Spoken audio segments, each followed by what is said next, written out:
I do want to get through a lot of things as fast as we can. Not too fast, but obviously the time's ticking.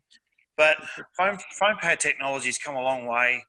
I've talked with Recticel in Belgium, Foam Partner in Germany, Gicotech in France, who are my main people, FlexiPads, Technical Foam Services, trying to find, the best foams I could, using Lake Country at the time as well, still use some Rupes stuff, bit of Buff and Shine occasionally, tested all sorts of brands. But what Technical Foam Services in the UK told me, they have about 200 different foams, and they supply some of the stuff that one of the manufacturers in Europe actually, sells. Well, they're actually a foam converter, they sell.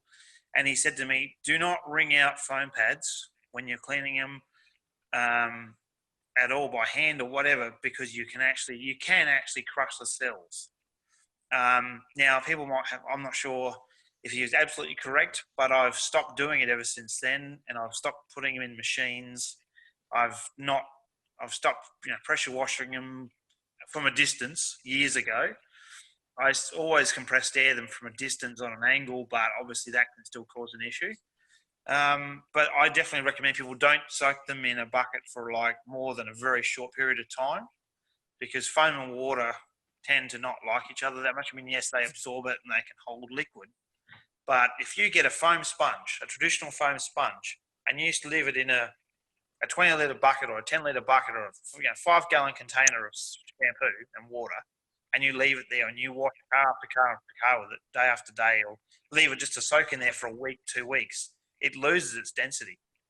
It loses that brand new firm. It loses it. And so I stopped soaking them. I even stopped pretty much hand washing them, even as gently as I can.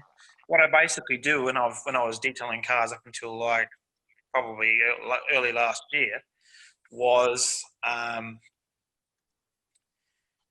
blowing the pad with air, a bit of water or a bit of something else like no rinse, whatever.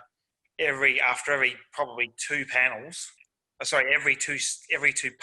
to 3 passes, especially with microfiber on a DA, probably a pass and a half, and then blow, 3 or 4 times. And then say with a foam pad, I would 2, 3 passes, 4 or 5 passes at that point. Like, a braided paint residue is your enemy. As soon as it comes off the car, it's your enemy. You got to get rid of it. Mm-hmm. And I'll use one pad for one panel, go and change it to another one of the same type, and I might use 12 to 15 pads, whether it's foam for a 1-step or microfiber for a 1-step, and literally have nothing to fix. I rarely ever get micro marring with microfiber. I would rarely ever get wool marks on a DA.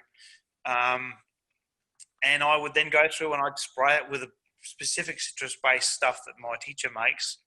And because APCs actually some APCs can actually dry out, discolor, and actually really make the foam, when they're dry, feel really rough and lose that brand new sort of feeling. They go real dry and discolored.